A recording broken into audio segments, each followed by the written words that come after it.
Hello dears, നമസ്കാരം. ഇന്ന് നമ്മൾ തമിഴ്നാട് സ്പെഷ്യലായ ആമ്പൂർ ബിരിയാണിയാണ് ഉണ്ടാക്കുന്നത്. വളരെ ടേസ്റ്റി ആയിട്ടുള്ള വളരെ സിമ്പിൾ ആയിട്ടുള്ള ഒരു ബിരിയാണിയാണിത്. ഒരുപാട് ഐറ്റംസ് നമുക്ക് ഇതിൽ ആവശ്യമില്ല ഉണ്ടാക്കാൻ വേണ്ടിയിട്ട്. വളരെ കുറഞ്ഞ സാധനങ്ങൾ വെച്ച് കുറഞ്ഞ സമയത്ത് ഉണ്ടാക്കിയെടുക്കാൻ പറ്റുന്ന നല്ല സിമ്പിൾ ആൻഡ് ടേസ്റ്റി ആയിട്ടുള്ള ഒരു ബിരിയാണിയാണ്. അപ്പോൾ നമുക്ക് നോക്കാം എങ്ങനെയാണ് ഈ ഒരു ബിരിയാണി ഉണ്ടാക്കാമെന്ന്. ആദ്യം നമുക്ക് 10 വറ്റൽമുളക് ഒന്ന് കുതിർത്ത് വെക്കണം. നല്ല തിളച്ച വെള്ളത്തിൽ കുതിർത്ത് വെക്കുക. അരമണിക്കൂറിന് ശേഷം നമ്മൾ മിക്സിയിലിട്ട് നന്നായിട്ട് ഇത് അരച്ചെടുക്കണം. നമ്മൾ ഈ ഒരു മുളകാണ് ബിരിയാണിക്ക് ചേർക്കുന്നത്, പച്ചമുളകൊന്നും നമ്മളിതിൽ ചേർക്കുന്നില്ല. ഇതാണ് ഈ ഒരു ബിരിയാണിയുടെ ഒരു പ്രത്യേകത എന്ന് പറയുന്നത് കേട്ടോ. അരമണിക്കൂറിന് ശേഷം നമ്മൾ കുതിർത്ത് വെച്ച വറ്റൽമുളക് മിക്സിയിൽ ചെറിയ ജാറിലിടുക. കുറച്ച് വെള്ളം ഒഴിച്ച്, ആ കുതിർത്ത് വെച്ച വെള്ളം തന്നെ കുറച്ച് ഒരു സ്പൂണോ 1.5 സ്പൂണോ ഒഴിച്ചിട്ട് നമ്മളിത് അരച്ചെടുക്കുക. ഒരുപാട് വെള്ളമായി കഴിയുമ്പോൾ അരഞ്ഞു കിട്ടില്ല, കുറച്ച് മുളകായതുകൊണ്ട്.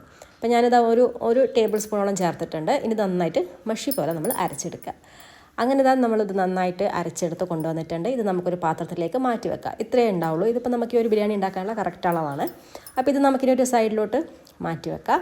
ഇനി നമുക്ക് ബിരിയാണി ഉണ്ടാക്കാൻ തുടങ്ങാം. ബിരിയാണി ഉണ്ടാക്കുന്ന ഒരു പാത്രത്തിലേക്ക് നമുക്ക് ആദ്യം 2 ടേബിൾ സ്പൂൺ നെയ്യും അതുപോലെ തന്നെ 2 ടേബിൾ സ്പൂൺ ഓയിലും ഒഴിച്ച് കൊടുക്കാം. ഈ ഒരു ബിരിയാണീൻ്റെ പ്രത്യേകത എന്ന് പറഞ്ഞാൽ നമ്മൾ സാധാരണ ഉണ്ടാക്കുന്ന ബിരിയാണി പോലെ ഒരുപാട് ഓയിലോ ഒരുപാട് ഉള്ളിയോ തക്കാളിയോ ഒന്നും ആവശ്യമില്ല. എല്ലാം വളരെ കുറച്ച് മതി എന്നാണ് ഒരു പ്രത്യേകത. ഇതിലേക്ക് നമ്മൾ ഓൾ സ്പൈസസ് ചേർക്കുക. പട്ട, ഗ്രാമ്പു, ഏലക്ക, ബേ ലീഫ് എല്ലാം ചേർക്കുക. അതിൻ്റെ കൂടെ തന്നെ നമുക്ക് 2 വലിയ ഉള്ളി നല്ല നൈസായിട്ട് അരിഞ്ഞത് ചേർത്ത് കൊടുക്കാം. ഇപ്പം ഞാനിവിടെ 1 കിലോ ചിക്കനും 1 കിലോ അരിയാണ് എടുത്തിട്ടുള്ളത്. അതിലൊരു കണക്കിനാണ് ഇപ്പോൾ പറയുന്നത്. നിങ്ങൾ കൂടുതൽ ഉണ്ടാക്കുമ്പോൾ ഉള്ളിയൊക്കെ കുറച്ചും കൂടെ കൂടുതൽ എടുക്കണം. ഇപ്പം ഞാനിവിടെ 2 വലിയ ഉള്ളി നന്നായിട്ട് നൈസായിട്ട് കട്ട് ചെയ്തിട്ടുണ്ട്, അതാണ് ചേർത്ത്. അത് ഇതുപോലെ നല്ലൊരു ട്രാൻസ്പെറൻ്റായി കളർ ആകുന്ന സമയത്ത്, അത് നന്നായിട്ട് വാടി വരണം. ആ ഒരു സമയത്ത് നമുക്കിതിലേക്ക് 2 ടേബിൾ സ്പൂൺ ഇഞ്ചി വെളുത്തുള്ളി ചതച്ചിട്ട് ചേർക്കാം. പച്ചമുളക് നമ്മൾ ഈ ഒരു ബിരിയാണിയിൽ ചേർക്കുന്നില്ല, നമ്മൾ മുളക് ഓൾറെഡി ചേർക്കുന്നുണ്ടല്ലോ, അതുകൊണ്ടാണ്. ഈ ഒരു സമയത്ത് തന്നെ നമുക്ക് കുറച്ചധികം മല്ലിയിലയും പുതിനയിലയും ചേർക്കാം. ഈ ഒരു സമയത്ത് തന്നെ ചേർക്കണം, നമ്മൾ അവസാനം ഒന്നും ചേർക്കാൻ പാടില്ല. ഈ ഒരു സമയത്ത് തന്നെ ചേർത്താൽ നല്ലൊരു ഫ്ലേവർ നമ്മളെ ചോറിന് കിട്ടും. അതും ചേർത്ത് നന്നായിട്ട് മിക്സ് ചെയ്തു. എല്ലാം നന്നായിട്ട് ഇങ്ങനെ വഴന്ന് വരണം. ഇനി നമുക്കിതിൽ ചേർക്കാനുള്ളത് തക്കാളിയാണ്. ഞാനിവിടെ 2 വലിയ തക്കാളി, അതും നല്ല തിന്നായിട്ട് അരിഞ്ഞെടുത്തിട്ടുള്ളതാണ്. അതും നമ്മളിതിലേക്ക് ചേർത്ത് കൊടുക്കാം. തക്കാളിയും ചേർത്ത് നന്നായിട്ടൊന്ന് മിക്സ് ചെയ്തെടുക്കാം. ഇനി നമ്മൾ നേരത്തെ അരച്ച് വെച്ചിട്ടുണ്ടായിരുന്ന ചില്ലി പേസ്റ്റ് ഇതിലേക്ക് ചേർത്ത് കൊടുക്കാം. ഞാനിപ്പോൾ ഇവിടെ എരിവുള്ള മുളക് തന്നെയാണ് എടുത്തിട്ടുള്ളത്, കാശ്മീരി മുളകല്ല, എരിവുള്ള മുളക് തന്നെയാണ് ചേർത്തിട്ടുള്ളത്. അതും ചേർത്ത് നന്നായിട്ടൊന്ന് മിക്സ് ചെയ്തെടുക്കാം. എല്ലാം നന്നായിട്ട് വഴറ്റിയെടുക്കണം. അപ്പം നമ്മൾ ഉള്ളി, തക്കാളി, പച്ചമുളകില്ല, ഇഞ്ചി, വെളുത്തുള്ളി, മല്ലിച്ചപ്പ് എല്ലാം നമ്മൾ ചേർത്തു. ഇനി നമ്മളിതിലേക്ക് ചേർക്കുന്നത് 1/2 കപ്പ് തൈരാണ്. അതിൻ്റെ കൂടെ തന്നെ കുറച്ച് ഉപ്പും നമുക്ക് ചേർത്ത് കൊടുക്കാം. തൈരും ചേർത്ത് നന്നായിട്ട് മിക്സ് ചെയ്തെടുക്കാം. വളരെ സിമ്പിളായിട്ടൊരു ബിരിയാണിയാണ്. നമ്മൾ സാധാരണ തലശ്ശേരി ബിരിയാണിയൊക്കെ ഉണ്ടാക്കുമ്പോൾ നമുക്ക് കുറച്ച് സമയം എടുക്കുമല്ലോ, പക്ഷേ ഇതിൽ നമുക്ക് വളരെ സിമ്പിളായിട്ട് ഉണ്ടാക്കാൻ പറ്റുന്നൊരു ബിരിയാണി റെസിപ്പിയായത്.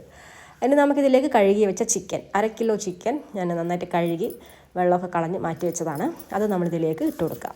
നന്നായിട്ട് മിക്സ് ചെയ്ത് കൊടുക്കാം. ഇനി നമ്മളൊരു 5 മിനിറ്റ് ഹൈ ഫ്ലെയിമിൽ അടച്ച് വെച്ച് വേവിക്കാം. അപ്പോൾ നമുക്ക് ചിക്കനിൽ കുറച്ച് വെള്ളമൊക്കെ വരും ഇതുപോലെ. ഇതിന് ശേഷം നമ്മൾ റൈസിലേക്കും കൂടി ആവശ്യമായിട്ടുള്ള വെള്ളം ഒഴിക്കുകയാണ്. അപ്പോൾ ഇതിൽ കുറച്ച് വെള്ളമുണ്ട്, ഒരു 1/2 ഗ്ലാസ് വെള്ളം ഉണ്ടാവും. ഇപ്പം ഞാൻ ചേർക്കുന്നത് 3 ഗ്ലാസ് ചൂടുവെള്ളമാണ്. 2 കപ്പ് അരിയാണ് നമ്മൾ എടുക്കുന്നത്, അപ്പോൾ അതുകൊണ്ട് 3 ഗ്ലാസ് വെള്ളം നമ്മൾ ചേർക്കുക.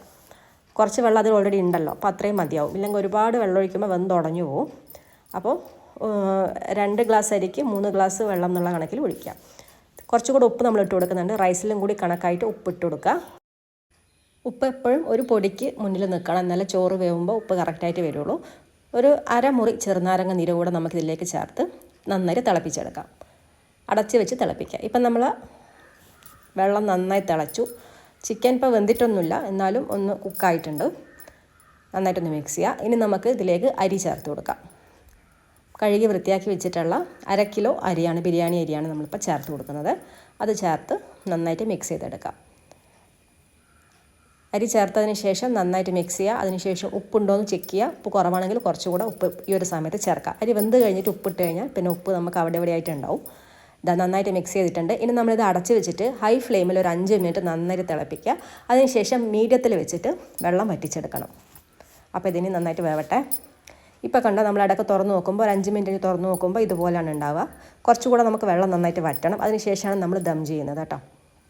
ദം ചെയ്യാന്ന് പറഞ്ഞാൽ ഒന്നുമില്ല, അടച്ച് വെച്ച് നമ്മൾ ചെറിയ തീയിൽ വേവിച്ചെടുക്കുന്നതാണ് നമ്മൾ ദം ചെയ്യുന്നതെന്ന് പറയുന്നത്.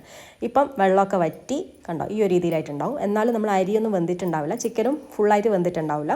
അപ്പം നമ്മൾ ദം ചെയ്താലാണ് ഇത് കറക്റ്റ് വേവിലാവുക. അപ്പം നമ്മളിത് നന്നായിട്ട് ഒന്നുകൂടെ അരിയൊക്കെ നന്നായിട്ട് ഇതുപോലെ ലെവലാക്കിയതിന് ശേഷം അവസാനം കുറച്ച് മല്ലിയിലയും പുതിനയും ഇട്ട് കൊടുക്കുക. പിന്നെ ഞാൻ ഇതുപോലെ ഒരു ഇല വെച്ചിട്ട് ഇത് അടച്ച് വെക്കുന്നുണ്ട്. ഇതുപോലെ അടച്ച് ഇല വെച്ച് അടച്ച് മൂടി വെച്ച് നന്നായിട്ട് ടൈറ്റാക്കുക. അതിനുശേഷം നമ്മളിത് ചെറിയ തീയിൽ 20 മിനിറ്റ് നമ്മൾ ദം ചെയ്ത് വെക്കുക. 20 മിനിറ്റിന് ശേഷമാണ് പിന്നെ നമ്മളിത് തുറക്കാൻ പാടുള്ളൂ. അപ്പോഴേക്ക് ചിക്കനും അരിയും എല്ലാം നന്നായിട്ട് കറക്റ്റ് പാകത്തിന് വെന്തിട്ടുണ്ടാവും. അപ്പോൾ നമുക്കിനി 20 മിനിറ്റ് കഴിഞ്ഞിട്ട് കാണാം. അങ്ങനെ 20 മിനിറ്റിന് ശേഷം നമ്മളെ ചോറ് ഇവിടെ ദമ്മായിട്ടുണ്ട്. ഇലയൊക്കെ നന്നായി വാടി. ഇനി നമുക്കിത് പതുക്കെ പുറത്തെടുക്കാം. ഇപ്പോൾ കണ്ടോ, ചോറ് നന്നായി വെന്തിട്ടുണ്ട്. ഉടഞ്ഞു പോയിട്ടില്ല. ഓരോരോ അരിയും ഇങ്ങനെ നമുക്ക് വേറിട്ട് നിൽക്കുന്നത് കാണാം. ചിക്കനും നന്നായി വെന്തിട്ടുണ്ട്. ഇങ്ങനെ ഉണ്ടാക്കുമ്പോൾ എപ്പോഴും എല്ലാവരുടെ സംശയമാണ് ചിക്കൻ വേവോ എന്നുള്ളത്. ചിക്കൻ എന്തായാലും വെന്ത് കിട്ടും, കാരണം ചിക്കൻ അത്ര വേവൊന്നുമില്ലല്ലോ.